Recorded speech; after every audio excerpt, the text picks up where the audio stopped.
3000 гектар кайракы жердин жарымынан көбүнө бул жылы актатырлык дыйкандар арпа айдоону чечишкен. 30дан ашуун техниканын жардамында 1000 гектар аянтка дан эгиндерин сээп бүтүштү.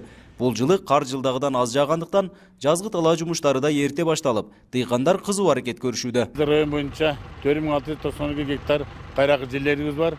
Анын 3000ден ашыгыраак жер ушул Роват өрөөнүндө болуп атат. Мына өзүңүздөр азыр көрүп күбө болуп тургандай бүгүнкү күндө Роват айылында 30дан ашык техника иштеп атат жер айдоодо.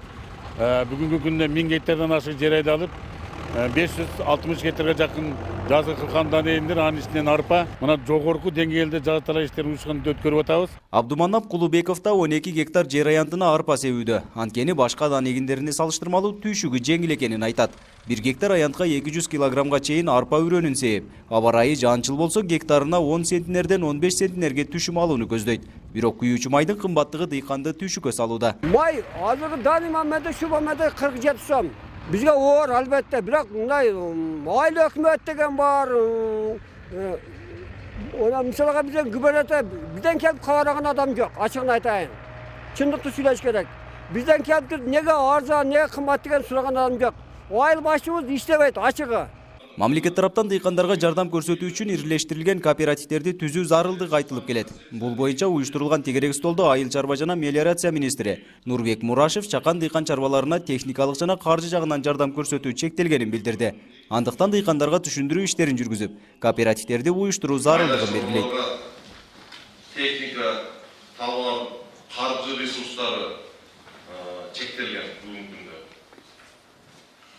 Ушул көйгөйлөрдү чечүү негизинде дыйкандарга экономик жактан пайдалуулугун жана мындай кадамдын керектүүлүгүн түшүндүрүү жолу менен өз ыктыярдын негизинде кооперативдердин түзүү зарыл деп эсептейм. Ирилешкен айыл чарба кооперативтерин түзүү менен бирге дыйкандар ашыкча чыгымдардан арыларын адистер да белгилешет. Аны менен катар эле жердин асылдуулугу жогорулап, которуштуруп айдоого да мүмкүнчүлүк түзүлөт. Ошол эле учурда дыйкандардын күйүүчү майга болгон чыгашалары да азаят. Мамлекеттин талабы ушундай болуп атат. Ирилештирген кооперативтерди уюштуруу боюнча. Элибиз жакшы, буга жакшы маани беришпей атат, бирок ушундай болуш керек да. Себеби агрардык реформада жерди бириге бири кошулуу, ирилештирген кооперативтерди уюштуруу, дыйкан чарбаларды уюштуруу, анан бир багытта которуштуруп айдоо деген турат. Которуштуруп айдоодо мына азыр бизге үлүшкө берилген жерлерде эч бир жерде колдонулбай атат. Учурда дыйкандарды күйүүчү майлар менен камсыз кылуу үчүн Айыл чарба министрлиги Газпром ишканасы менен келишим түзгөн. Ага ылайык дыйкандар 2 тоннадан ашык күйүүчү майды базардагы баадан 40 тыйынга арзан сатып алса болот. Нургазы Жайнаков, 7 канал Баткен өкүлчүлүгү.